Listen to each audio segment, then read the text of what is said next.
مولانا العظیم عزتمندو دا په اسلام کې یو اهمه فریضه هغه حج هم دی. دا د نبی علیه الصلاة والسلام چې د مکې معظمې نه هجرت کړی و نو دا په شپږم سن هجري کې دا حج فرض شوی دی او په دې الفاظو باندې چې په قرآن کې دا الفاظ رالل چې واتم الحج والعمرة لله، پوره کوي تاسو حج لرا او پوره کوي تاسو عمرې لرا د الله دپاره. یعنی ستاسو د عمرې او د حج مقصد دی صرف د الله رضایی، دا خپل شهرت نه، ریاکاری نه، دا شی نه ګورئ دې له کې دخله نه ورکوئ. او دا هم په قرآن کې الله تعالی وفرمایل چې ولله علی الناس حج البیت من استطاع الیه سبیلا، خالص د الله دپاره په خلکو باندې حج د بیت الله شریف دی. یعنی په هغه چا باندې دا حج فرض دی چې هغه طاقت لري د لارې. معنا دا ده چې د ده سره دومره پیسې ورسره دي چې دی پتلی او راتلی شي او د ده خرچه هلته کیدی شي، او دلته بچي دي د هغې بچو خرچې هم کیدی شي.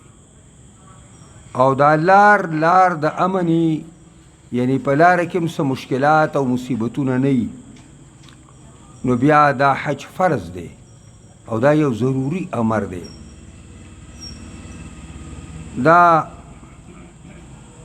حضرت عمر رضی الله تعالی عنه په خپل دور خلافت کې یو ځل په خطبه کې دا خبره وکړه چې حج دا یو فرض عمل دی، د چا چې دا طاقت کیږي د لارې د تللو خرچه برابریږي،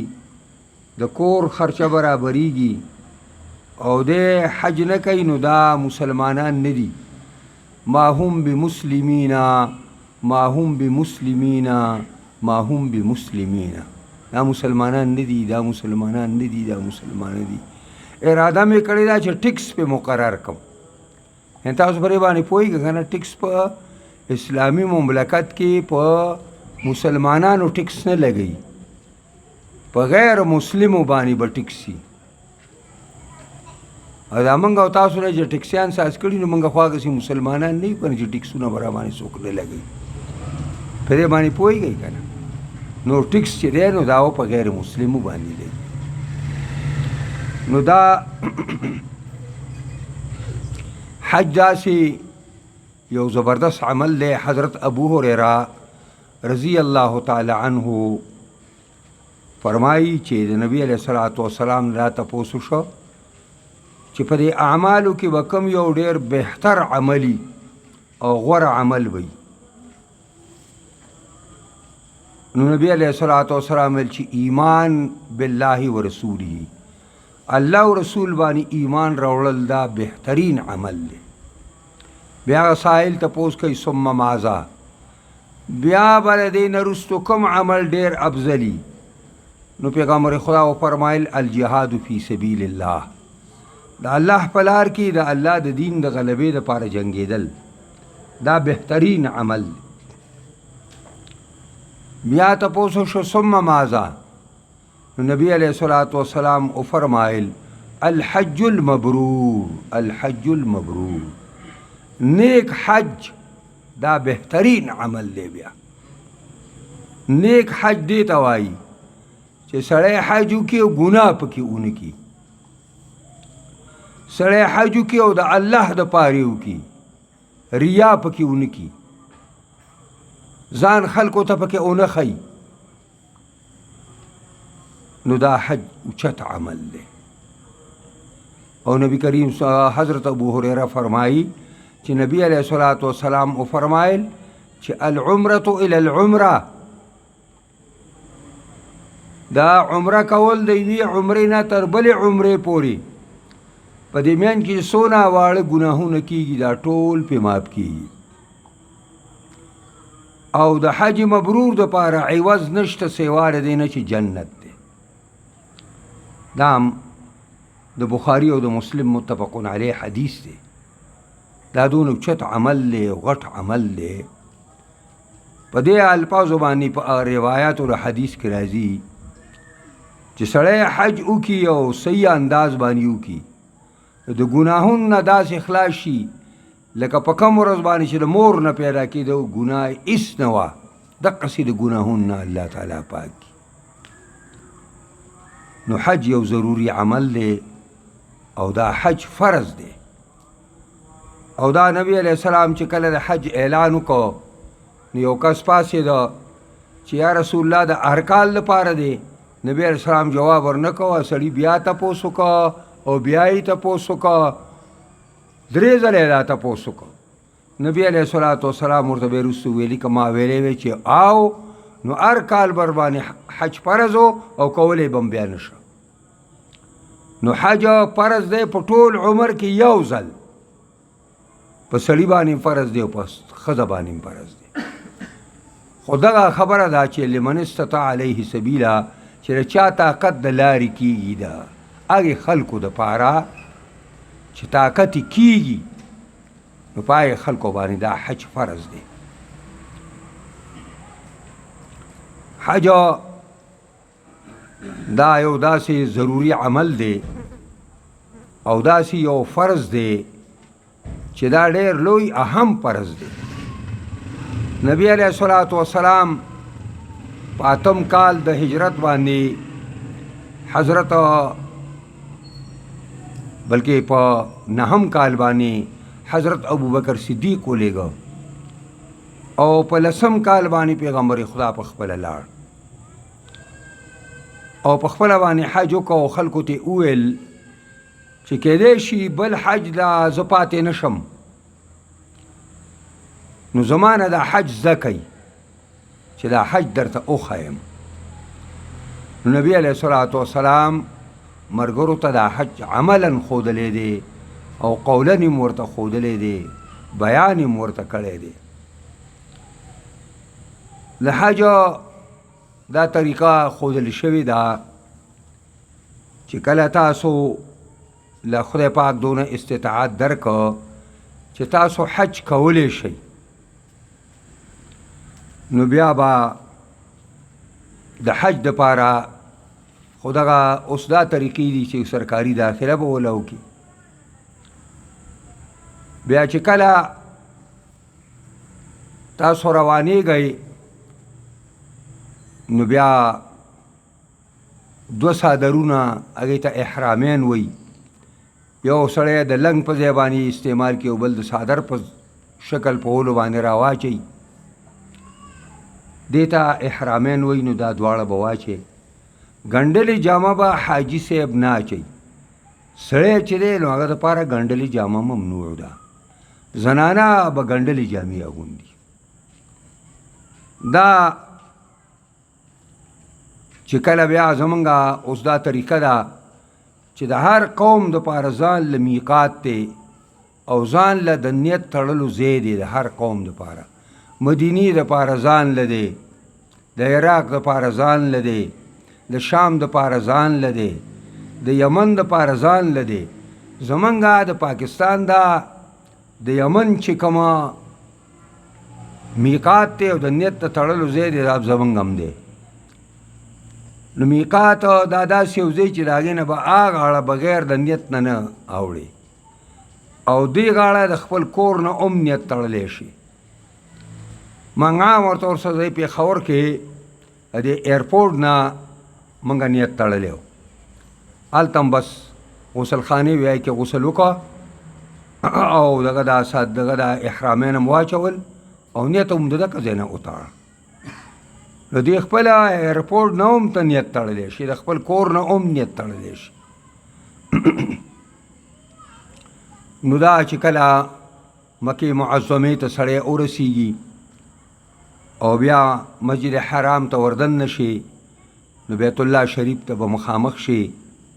او الله اکبر الله اکبر او تلبیه به ووایي او بیا به په ښي طرف باندې شروع شي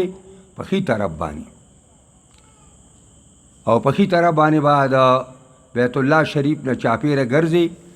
او په دې ګوټ کې چې په کوم ګوټ کې حجر اسود دی د دې نه به شروع کې او دې له چې دوباره رالي نو ستا یو شوط وشو 7 چکرې به وهي نو یو چکر دی په دې مکمل شي که تا ته موقع وه نو په هر ځل به دا ښکلول پکاري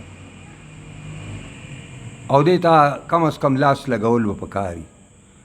او که نه کېده نو چې کله ورته را مخامخ شو نو دا لاس به داسې کې الله اکبر او بس روان به شي نو 7 ځله چې د چکر پوره کا نو طواف دې وشو دا ستا طواف دی او دا هلته ګوره سړي باندې داسې سیدلي غوندې راشي هر څه ته ګډوډ شي دا په 2م ځل او 3م ځل باندې سړی ځي دا به ډېر مزېداري بیا ځکه چې ملا علي قاري یو ډېر لوی عالم زموږ تېر شوی دی یعنې مشکات شرح یې لیکلي 11 جلده کتاب یې لیکلی ډېر لوی عالم دی حنفي عالم دی او هغه یو کتاب لیکلی مناسک ملا علي قاري او زه چې کله حج لتم ما کتاب ځان سره وړی د خپل کور نه هغې کې دا مسلې ټولې ذکر کړي دي بې تکلفه نو هغه چې هلته په خپله دغه شروع کوو نو په ګس طرف باندې شروع کوله نو یو سړي ورته ویل چې تا د ملا علي قاري مناسک نه دی کتلي نو هغه زه ملا علي قاري په خپله یم نو د ملا علي قاري غوندې سړي باندې هم سید علي هلته راځي نو خاص په سوچ چې لاړ شئ نو په ښي طرف باندې به شروع کوئ داسې به تاویږئ داسې به تاویږئ او چې دا 7 چکرې مکملې کړې نو په دې کې ملتظم ورته وایي د بیت الله شریف د دروازې او د حجر اسود په منځ کې چې کومه عیسر دیوال ده دې ته ملتظم وایي نو دې له به داسې غېږ ورکوي لکه سړی چې د چا میلمه شي او هغه له غېږ ورکوي او دا به دغه چې کوم دی حجر اسود به هم ښکلوئ که ښکلی کېدی شو که نه چې هله به تکلیف نه ورکوي که په خلکو د پاسه سړی ورخیږي زه دغه ښکلولو نو دغه کې بیا ثواب نشته دی دا ښکلولو کې نو دا 7 چکر چې برابر کړي نو بیا هلته مقام ابراهیم دی هغه ګټه ده اوس په پنجره کې بنده ده چې حضرت ابراهیم علیه السلام کله دیوالونه د بیت الله اوچت کړه او بیا دیوال ته نه رسېده او حضرت اسماعیل علیه السلام به له ګټه او خټه ورکوله نو بیا هغه ته زوی ته ویلې چې داسې یو دغه وګوره یو کاڼی راوړه او دلته کېله چې زه پې هغې باندې اوچت شم قلا ته دغه ته دیوال ته رسېږم نو هغې کې د هغه د خپو منډونه شوي دي او هغه به خلکو بې لاسونه سولول ځکه موږ خلک هم دغه چل کوو په دې پاس په دې ځای کې یو دغه کړی دی په دې برنډو کې هم چې کومه د مسجد حرام خلک اوستاویږي نو هلته د قرآن مجیدونه په هغه غټو غټو پیلرو کې او ستنو کې د قرآن مجیدونه ځي نه هغه هم دا خلک هغې له به هم ګوتې وړي زمونږ خو دغه عادت دی چې هر څه له ګوتې وړه او هر څه یې چپوه نو دغه چپول مپول پکې نشته او دغه هلته به 2 رکعته مونځ وکړي او چې 2 رکعته مونځ یې وکړو نو بیا به د صفا په لار باندې به بیا دغه ته وخیږي صفا په لوړه باندې ده نو چې هغې ته وخیږي نو هغې باندې به ودرېږي او بیا بیت الله شریف ته مخکې او دعاګانې دي هغه به وایې او بیا به د دغې نه مخامخ مروه ده نو دې غټ روډ تلی دی لوی روډ دی او 2-3 چته دي نو په هغې باندې به تاسو د دغه نه روان شئ د صفا نه نو مروه ته به ځئ. نو چې مروه ته ځئ نو دې پرې منځ کې یو ځای دی او پای کې شنه دغه لګېدلي دي راډونه، مخکې دا خوړ و نو دلته شنه برجۍ سازي کړې وي، میلین احزرین به ورته ویل. اوس د هغې په ځای باندې هغه ځای کې پاس په چت کې شنه دغه لګولي دي چې دا د هغې خوړګۍ هغه برید دی او لږ جوور هم دی هغه ځای. نو هغې ته چې ورشي نو هغې کې به لږ تیز بځې، لږ تیز بځې، او چې هغه بلپونو نه ووتې نو بیا په خپل طبیعت باندې ځي. نو مروې ته به ورشي، نو مروه باندې به ودرېږي او بیا به هلته دعاګانې ووایې. نو ستا یو شوط برابر شو. بیا چې دا مروه نه را روان شي صفا ته به راشي نو دا به 2 شي او بیا به صفا نه لاړ شي مروې ته را به 3 شي، بیا د مروه نه به صفا ته راشي دا به 4 شي، او بیا د هغې نه به وروستو د مروه نه بیا صفا ته لاړ شي او صفا نه بیا مروه ته. خلاصه دا ده چې آخري 7 ځل به مروه ته راشي او ستا عمره وشوله، عمره دې برابر شوه. بس اوس دلته به سر که وړوکی کې او که سر خره ستا خپله خوښه ده. هلته یې موله پروګرام هم کړی دی، که ملګري سره یې کینچیانې موږ ځان څخه خپلې وړې وي، بس زر هم یو بل نه سرونه واړه کړه په هدای کې غټ ډرامونه یې هدای کړي او د هغې نه بار مستقل بازار هم ساز شوی دی. بس خلک همغه بازار ته ځي او پای کې څوک سرونه خرې څوک واړه کوي. دا عمره مکمله شوه. بیا به دا حاجي صاحب د دپاره احرامین به لرې کي، خپلې جامې به واګوندي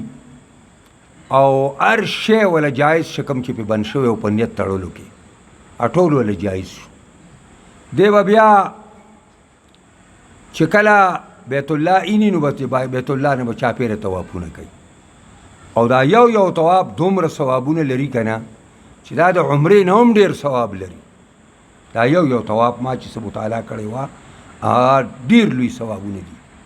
نو بس طوافونه به کوي نو چې څونه کولی شي طوافونه به کوي. په 8مه ورځ باندې هغې ته یوم الترویه وایي. په ورځ باندې حاجیان ځان تیار کي او بیا غسل مسل وکي او احرامیان به یې واچوي او نیت د دغې حرم نه به نیت وتړی د حج، او دا به 8مه ذوالحجه وی. نو په دې باندې به ته روان شي او منا ته به لاړ شئ. نو چې منا ته لاړ شئ نو منا کې د ماسپښین مانځله به هلته ځان رسوئ، مونځ به وکئ او هلته به مونځونه خپل کوئ او هلته به په کیم کې دیری شپه به ستاسو هلته راشي. دا 9مه ذوالحجې دا شپه دا په منا کې راشي په سړي باندې، او سهار وختي به چې پاسېږي او مونځ وکړي نو بیا به دغه ته پروګرام ساز کې عرفات ته. نو عرفات ته به ځي. نو عرفات ته به چې لاړ شئ دا یو بل اهمه فریضه ده، یو نیت فرض دی او یو په عرفات باندې ودرېدل فرض دي په حج کې. نو عرفات ته به لاړ شئ. نو عرفات کې به یی بیا به د ماسپښین د مانځه ټیم چې راشي نو هلته جومات دی، مسجد نمیره ورته وایي. هغه جومات کې به مونځ وکئ. نو هغې دپاره ځان له چې کوم سړی د حج امیري د حکومت د طرفه نو هغه امام ومي. نو د ماسپښین مونځ او د مازدیګر مونځونه دواړه په یو ځای کې وو، یو ځل وکړي. اول د ماسپښین مونځ وکړي بیا د مازدیګر مونځ. نو بلکل سړی فارغ شي او د دې مانځه نه وروسته به فوراً بیا موقف ته ځي. یعنې عرفات ټول د ودرېدلو ځای دی. عرفات غر دی چاپېره په منځ کې به یې اوچته غونډۍ ده او چاپېره غر دی. په دې کې یو ځای به ځان له ګورې او د دغه ماسپښین نه واله دا تلبیه به هم وایي، الله اکبر الله اکبر به هم وایي، لا اله الا الله به وایي، درودونه به وایي، دعاګانې به کوي. او دا د نور د پریوتو پورې به ته مسلسل دې کې بچا سره خبرې اترې نه به ځان له به چېرته یو ځای به کړی دی ضیاءالحق صاحب دې خدای وبخي هغه دا دغسې قسمونې دي دا ونې هلته کرلي دي نو اوس راګډې شوي دي نو بس هغه وړې وړې ونې دي هغې نه چېرته سړی ځان لاندې کړي یو طرف ته څنګه چې نور پرېوت نو د ماښام مونځ به نه کوئ نه به یې په عرفات کې کوئ او نه به یې په لار باندې کوئ او مزدلفې طرف ته به روان شئ اوس ریل ګاډی هم دی په هغې ذریعې باندې هم سړی تلی شي وایي که ډېره زیاته ګڼئ کمزوري خلک پکې اکثر خرابېږي نو پیدا هم دونه مزل نه دی او ټوله اترایي ده نو په لار باندې به هم د ماښام مونځ نه کوئ نو چې مزدلفې ته ورسئ مشعر حرام چې ورته وایي نو هلته د هغه غر خوا ته به خپله کډه مړه کېدئ او د ماښام مونځ به وکئ او که سورلی در سره دي او په هغې باندې کې جاوي دي زین پې لګېدلی نو دا به د مانځه نه مخکې نه لر کوئ د ماښام مونځ به وکئ په جمع او بیا به دغه ټول شی نه سنبال کوئ او ورپسې به ماوستن مونځ وکئ نو بیا به دالته اوده کېږئ دا د اختر شپه ده تاسو د الله تعالی میلمانه یئ دغه مشعر حرام کې په ځمکه باندې به سملئ نه به بالخي نه به تولهي نه به کټي او نه به چې کوم قالیني بس چېرته څادرګۍ در څخه خپل یا به خور کې او سم به دیږي بس او وختي سحر څنګه چې اذان وشي نو بس پابسئ او دسونه به وکئ او مونځ به فورا به ځان له جمع کوي خلک کوي به ځان له به جمع وکئ او بیا دغه ودرېدو ځای ته به راشئ دعاګانې به شروع کوي چې د انور په راختو کې شي دې وخته پورې مسلسل دعاګانې ځان ته کوئ امت مسلمه ته به کوئ او د الله د دین د غلبې لپاره به دعاګانې کوئ دا به ستاسو کار وي خو چې کله دا فضا سپینه شوه او نور راختو ته نږدې شو نو فورا به بیا د مزدلفې د حدودو نه راوځئ او منا ته به راځئ نو چې منا ته راشئ نو په منا کې ستاسو به خپل کیمپي هلته به خپل سامان مامان کېدئ او چای به وڅکئ مونځ خو تاسو هلته کړی او بیا به نیغ د جمرې د ایشتلو دپاره به جمراتو ته لاړ شئ نو جمره عقبه ورته وایي په دې ورځ باندې دا یوه جمره به اولئ او دې لپاره به کاڼي تاسو ځان سره د مزدلفې نه راغیستي اووه کاڼي به د هغې لپاره رالی د سبانۍ ورځ دپاره بیا 21 کاڼي دي بیا د بل ورځ دپاره 21 دي د بل ورځ دپاره 21 دي نو دا کاڼي به تاسو ځان سره راغیستي په بوتلو کې خلکو دا کړي بس دا یوه جمره به اولئ څنګه چې راسې کاڼی ورولې نو تلبیه چې تا کومه لوستله او په لارو او کوڅو کې ویله هغه بنده کړي او په هغې باندې به بسم الله الله اکبر به وی او یو کاڼی به پرې ورچي اووه کاڼي به دا کړي او د هغې نه فورا به بیا واپس شي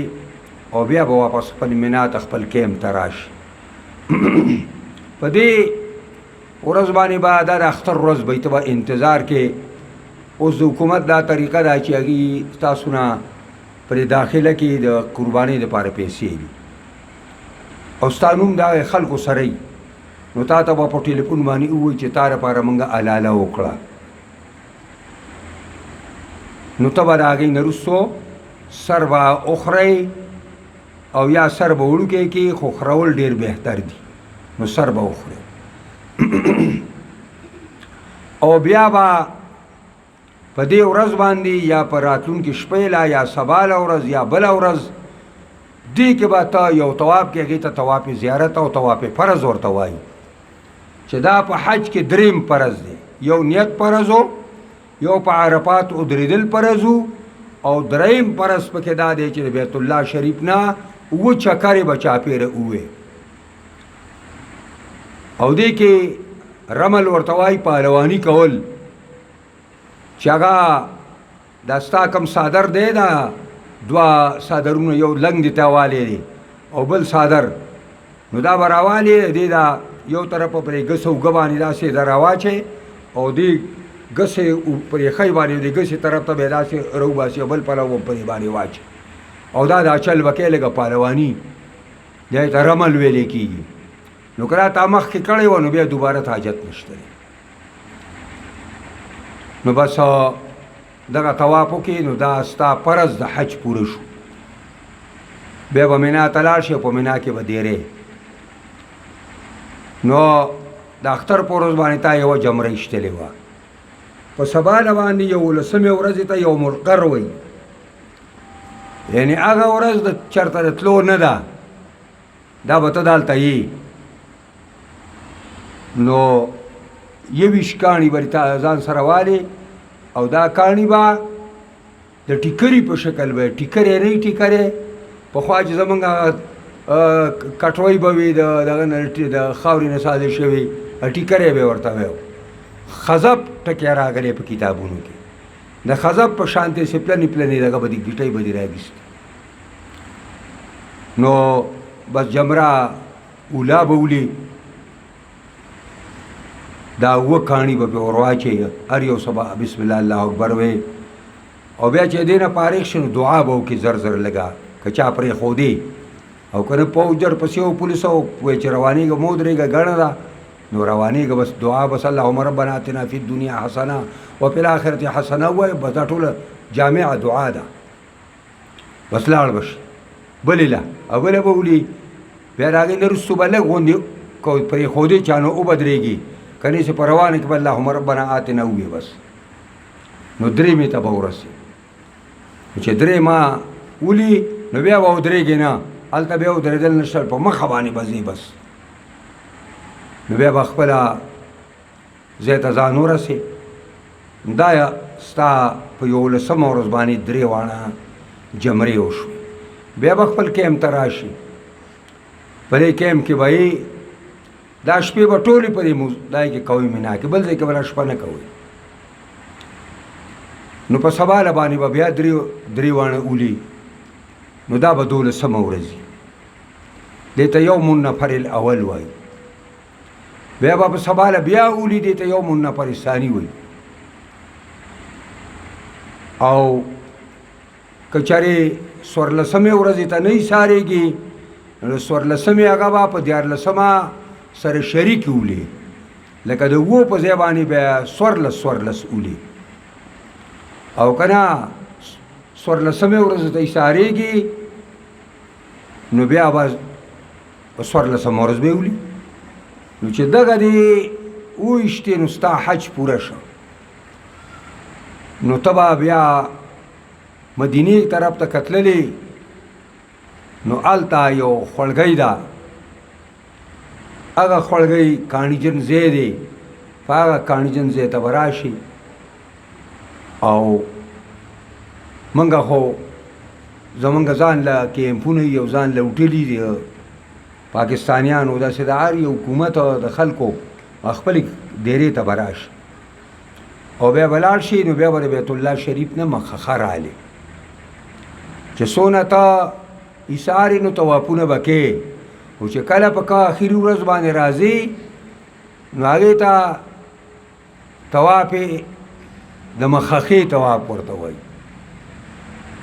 نو هلته به لاړ شي او د طواف به وکړي او د بیت الله شریف نه مخخه والي او چې ځې نو سي په ریوس ګیر به ځې شاته شاته به ترې لاړ شي، شاکې به بیت الله شریف ته نه. نو دا ستاسو حج برابر شو، پوره شو. په دې کې که څه زیاتی کمی کېږي نو د هغې لپاره ځان له تفصیلات یې تاسو له یو کتاب درکوي، په هغه کتاب کې ورته ټول لیکلي چې هغه کارونو په بعضې کارونو باندې په سړي باندې دم لازمیږي، په بعضې کارونو باندې دم نه لازمیږي. نو دم معنی دا ده چې چای چیلې یا ګډ به حلالې بیا د هغې دپاره دا مسله. که دا وستې نه کېده نو 3 روجې به په دې حج کې نیسي او نور 7 بر چې کله د حج نه فارغه شو نو بیا به یې ونیسي، 10 روجې دي. بیا بهرحال دا د حج یو په دې کتابونو زمونږ کې روغ کتابونه دي، د فقه په کتابونو کې هم او د حدیثو په کتابونو کې هم هغه داسې په لسو درسونو کې هم تاسو ته څوک نشي ویلی، په لسو درسونو کې. دا زه تاسو ته ما چلو ښوده چې کوم ضروري خبرې وي. دا حج درې قسمه دی. یو ته حج قران وایي، یو ته حج تمتع وایي، او یو ته حج افراد وایي. چې د میقات نه د عمرې او د حج نیت شریک وتړي، دا دې ته وایي حج قران، او دې ته وایي حاجي مقارن. او دا بهتر دی، خو دا ډېر ګران دی. او یو دی حج تمتع. اوس دا موږ چې کوم حج کوو دا حج تمتع دی. لکه چې موږ نیتونه د کور نه یا د میقات نه د عمرې تړو، او بیا په یو مترویو باندې بیا نیت موږ د حج تړو. نو عام حاجیان چې وځي نو دا حج تمتع کوي. حج تمتع دې ته وایي چې د میقات نه نیت د عمرې وتړي، او بیا په اتمه ورځ باندې به د بیت الله شریف نه او د مکې نه به بیا نیت وتړي د حج. دې ته حج تمتع وایي. حج افراد دې ته وایي چې د میقات نه د یوازې له حج نیت وتړي بس، او دغه یو حج کې دې ته حج افراد وایي. بهرحال دا ځان له اختلافي د فقهاو اختلافات دي په دې کې ډېر. اوس عام طور سره ښه حج چې دی هغه حج تمتع دی، بس خلک یې کوي. اگر چې ثواب په قارین کې ډېر دی، ځکه قارین چې کم وخت نه نیت ورتاړه نو د آخري جمرې د ایشتلو پورې دی به دغه نه به ځان نه د احرامین لرکوي، او هر څه به پې بند دي او حرام یې پکې چې کوم په نیت تړلو باندې د سب په باندې بند شوي دي. او دا د دې لپاره دغه مواقیت هم دي. نو زمونږ چې د یمن د خلکو کوم میقات دی هغې ته یلملم وایي. نو په یلملم باندې چې ورځي زمونږ راجاز د یلملم د پاسه ځي. نو چې کله هغې ته نږدې شي نو پر اجاز کې یو اعلان وشي چې خدای مو بخښه میقات ته رانږدې شو، ځان نیتونو ته تیار کړئ، نیت وتړئ. نو چا چې د پېښور نه تړلی خو د هغه ضرورت نشته، خو که چا نه یې تړی نو د دقه ځای نه به تړی. که دې ځای نه نیت ونه تړو نو بیا ورباندې دم لازمیږي. نو حج یو ډېر اهم عبادت دی، او د ګناهونو د معافۍ په دې کې ډېر لوی دغه دی. او حج مبرور او حج بار دې ته وایي چې سړی حج وکړي هېڅ قسم ګناه پکې ونه کړي. حج وکړي او خالص الله دپاره وکړي، هېڅ قسم ریا او سمعت پکې نه وي. د دې وجې نه موږ خلکو دې ته یو ډېر لوی کار ویلی چې حاجي راځي نو به دا مخکې به دا لارې کوڅې به خلک ځای کوي، او دلته کور به خلک سپین کړي، او دلته حجرې به سپینې کړي، او دلته خیراتونه به کوي، او چاپېره به ورته دغه مچولي. دا نه په کار. د جومات له مونږ مانځه له راځو که نه، دا مونځ د حج نه خو کم عبادت نه دی، دا مونږ ډېر اهم عبادت دی. او تاسو چې کله د جومات ته راشئ مونځ با جماعت وکړئ، کور ته ځئ هلته درته خلک سنتریان ولاړ وي او دغه یې ته سازي کړي، دروازې ورته سازي کړي. دا دروازو ته هېڅ حاجت نشته، دا تکلفاتو ته بلکل حاجت نشته. سیده ساده خبره بس دا ده چې حج د الله دپاره وکئ، د ریا نه پکې ځان وساتئ، سمعت نه ځان وساتئ. دا کومو کسانو د ځان ته لیکلی الحاج پلانې، او په پاکستان کې د شریعت ته راوصل لپاره غټ رکاوټه دی. دا هغه چا ملګرتیا کوي چې ولې پاکستان کې د الله نظام نه پرېږدي، قرآني نظام نه پرېږدي، د هغه ملګري. او الحاج ورته کوږ لیکلی دی. دغه حج مج نشته. د حج معنا خو دا ده چې که د کم رب کور ته لاړې او کم رب سره دې واده وکړه چې ربه ستا کور ته راغلی یم چې څه رانه شوي دي هغه راته ماف کړي، آینده به نه کوم. او ته د هغه ځای نه راشې او دلته زیات په قهر اخته شې نو بیا به څه کړې. نو موږ یو استاد ډېر لوی عالم نو هغه به کله کله حج دې مسله چې به ویله نو ګپ به یې پکې ولګاو. هغه ویل دا خلک چې لاړ شي نو کوم حاجي چې راشي نو خلک وایي چې یاره دې حاجي صاحب د ایمان سوال قبول شوی دی نو هغه د حاجي صاحب چې لاړ شي نو دی هلته به بیت الله کې وایي چې خدای دا پلاني هغه ځمکه زما خوا کې نه ده دا مال راکړي هغه نه یې والي دا دوکان نه دا دنه والي دا مال راکړي دی دا سوالونه کوي او ایمان وایي چې خدای د سما واپس مو بوځي هغه به ټوکې کوي ویل دا خلک چې وایي چې د ایمان سوال قبول شي ایمان ته ویل ته پاتې شوی دا تش ګوګ راغلی دی هسې نو دا سوالونه مه کوئ هلته به د خپلو ګناهونو د معافۍ سوال کوئ الله ته به زاري کوئ او انشاءالله العزیز بیا ستاسو کومې مسلو ته سرګئ بیا مانه تپوس کولی شئ مخکې موږ د قربانۍ مسلې ذکر کړې تاسو ته ما ویلي کړي چا بیا کومه مسله کې شکي بیا مانه تپوس کوئ نو د قربانۍ همدغه مسایل دي دا موږ ته چا وویلي چې په دې چارسره کې قصابان دي اوس قصاب غریب خو چې کوم دی د علالې ډېر مړنی دی او بس یو ساعت کې به له غونډه میخه حلاله کې وړه وړه به یې کېدله خو مونځ خو هم وله سم نه ورځي غریب له قصاب سړي ده چې مونځ به وله تاسو چېرته ورولی دی مونځ چې ولې ورځي که نه ورځي هلې دین د مسلو نه څه خبر دی وایي هغه خلکو ته وایي چې دا میخه در باندې خرڅومه نو په دې ترک باندې به یې وتلو او بس چې غوښه په کم قیمت ده نو دا قرباني دا غوښې نه دي ښه دې ته قرباني وایي دې کې د غوښې لحاظ نشته چې ته په غوښو پسې ګرځي بعضې خلک وایي زه د خلکو سره ځکه نیسم چې غټه میخه والو چې غوښه ډېره شي لکه دا غوښه ته په قربانۍ کې ډېره خورې دکا قرآن الفاظ دی او دا د احادیثو الفاظ دي چې دغه به داسې کوئ چې الله تعالی ته ستاسو دا ویني او دا غوښې او دا هېڅ شی نه رسېږي تاسو نه تقوا او پرهیزګاري الله ته رسېږي یا الله نه ویریږئ او قرباني په صحیح طریقه باندې وکړئ د غلطو خلکو سره شرکت هم مه کوئ په قربانۍ کې د غیر مسلم سره تاسو ته مې ویلو دا به هم ځان سره نه شریکوئ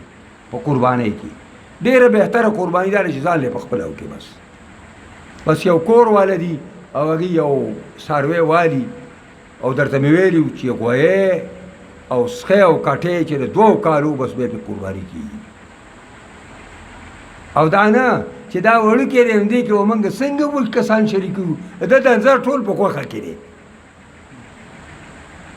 دا څوک چې دا ګډ او چیرې لر کې هغې څونه غوښه د هغه غریب رسي په بعضې چیرې کې خو 2 دړۍ غوښه نه کوي 2 دړۍ غوښه هم پکې ځای کېږي بل دا نه دغه طریقه په دې باندې غلطه ده چې دې څاروي له دوی ورکي بوتاوې وله ورکي او د میخې دا لرې نه دی دا دونه غټي او بیا وله سار اوبه ورکي سمې او مالګې وله ورکړي او دا خېټې دقسې پړسېدلي او دا چې په دغه ترک باندې تلي نو تاسو چې بیا دغه کله دا میخه دا کوي دا لرې ډک لرې وتلی چې دا څونه دی نو تالی دغه لرې هم په غوښه کې شمارلی دی بلکې په شریعت کې بیع دي بیع 12 قسمه بیع ده ما ته پکې دا نه ده معلومه چې ته به د قربانۍ څاروی په تول باندې علي د دې وجې نه د دې نه ځان وساتئ وړوکی څاروی والی روغ والی وړوکی دی ولې نه خو ځان لی والی او ایسې پکې ځان له مقرر کوي او ځان له پې قرباني وکړي عزتمندو دا یو څو خبرې مې وکړې دا زموږ یو درس وه هفتوار درس په دغسې شروع وي خو عذر یې مدرسو چوټي وشوه تاسو سره نه طالبان نشته په دې ځای کې په دې درس کې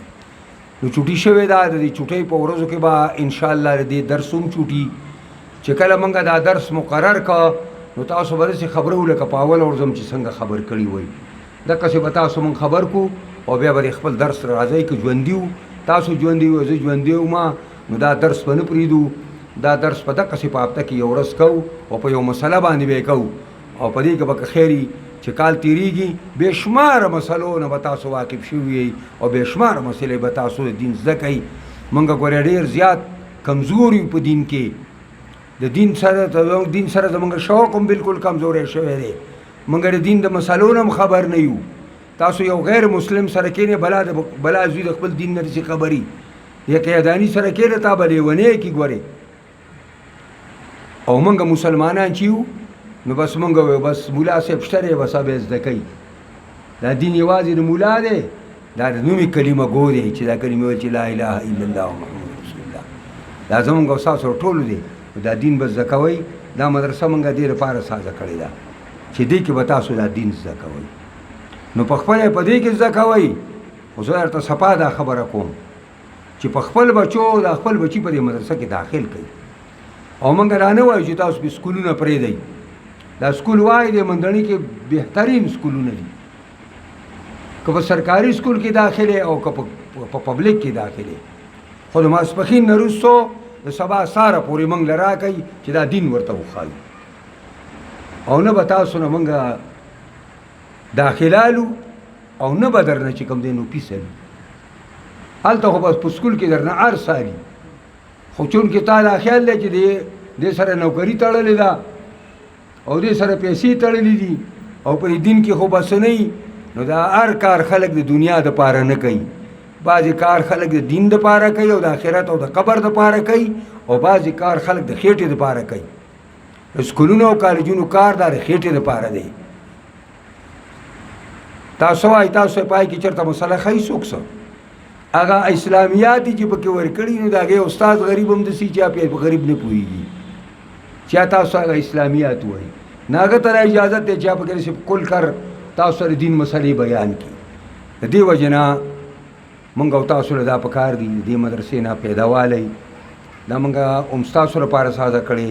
لومبی حق هم زموږ د دې علاقې د خلکو دی، زموږ د دې ملګرو دی. او د بار نه د دنیا طالبان راځي. نن تاسو ګورئ طالبان نه موږ ټول طالبان موږ سره بار وو. نو هغه ټول طالبان هغه د خپلو کورونو ته لاړل. نو دا هم موږ له اجر به پې الله تعالی همغه راکوي. خو دنیایي لحاظ سره دلته د دین د کارونو دپاره موږ له خپل کسان پکار دي چې په دې علاقه کې پیدا شي، په دې کلي کې پیدا شي، په دې محله کې پیدا شي. او انشاءالله ډېر ښه اثار دي. ډېر دلته زموږ سره نوجوانان هلکان هم زموږ د دې خپلې محلې ډېر نوجوانان هلکان انشاءالله رادنده شوي دي. او د دوی په وجه باندې به نور هم ډېر هلکان انشاءالله دې مدرسې ته رادنده شي او دې مدرسه کې به ډېر علم به زده کړي. نو دا یو څو خبرې مې درته وکړې. الله رب العزت په مال او تاسو له په دې باندې د عمل کولو توفیق راکړي. قرآني نظام د شریعت نظام دی الله په تمام جهان کې راولي، خاص کر پاکستان کې دی الله راولي. دا پاکستان دی الله دی سودي نظام نه، د دې سودي قرضونو نه، د دې فحاشۍ او د عریانۍ نه، د دې غیر شرعي قیادت نه دی الله دا پاکستان خلاص کړي. او الله رب العزت د دې ملک واګې دغه نیکانو صالحانو په لاس کې ورکړي چې په دې ملک به خفه کېږي، الله ستا په دین به خفه کېږي، الله په دې عوامو به خفه کېږي، الله پر خپل قوم به خفه کېږي. الله هغه خلک د دې ملک واکداران کې چې هغې نه د خیر سبقونه ترې خورېږي او د ګندګۍ سبقونه ترې نه خورېږي. یا الله زموږ ټول نه راضي شي. دا کم ملګري زموږ راضي او دا تکلیف کوي، الله دې ټول په علم کې، عمل کې، بچو کې، کاروبار کې خیر او برکت واچي، خوشحاله کې. او الله رب العزت مونږه دا مدرسه چې دا ډېره غریبه مدرسه ده، الله رب العزت دې مزید ترقي ورکړي او دې نه د قرآن او سنت چینې روانې کړي، دې نه داعیان د دین او دې نه دعوت پیش کوونکي خلک د دې نه الله تعالی تیار کړي. او د دې دا فایدې الله تعالی په دې عام صوبه باندې او زمونږ په دې خاص کر په دې علاقه باندې او بیا زمونږ په دې محله باندې دي نیک برکتونه او خیرونه الله دې په مدرسې په وجه باندې په دې علاقه کې راولي. الله زمونږ ټولو نه راضي شي او دا مدرسه زمونږ ټولو د آخرت دپاره بهترین د نجات لار سازه کې بهترین وسیلې وګرځي. دې په وجه موږ نه راضي شي. خاتمه زمونږ ټولو په ایمان کې. اللهم ربنا آتنا فی الدنیا حسنه وفي الآخرة حسنه وقنا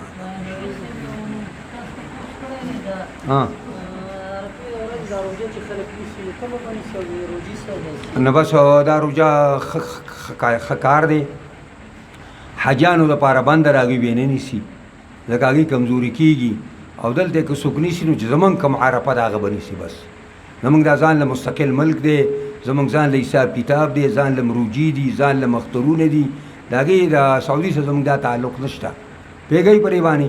نه هغې داسې په دغه باندې په اسلامي طریقه باندې اوس روان دي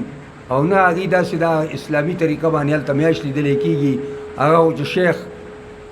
توپې نه ډز وباسي بس خلک اختر کوي او که ډزې ته وباسي بیا به روژه ماتوي. بس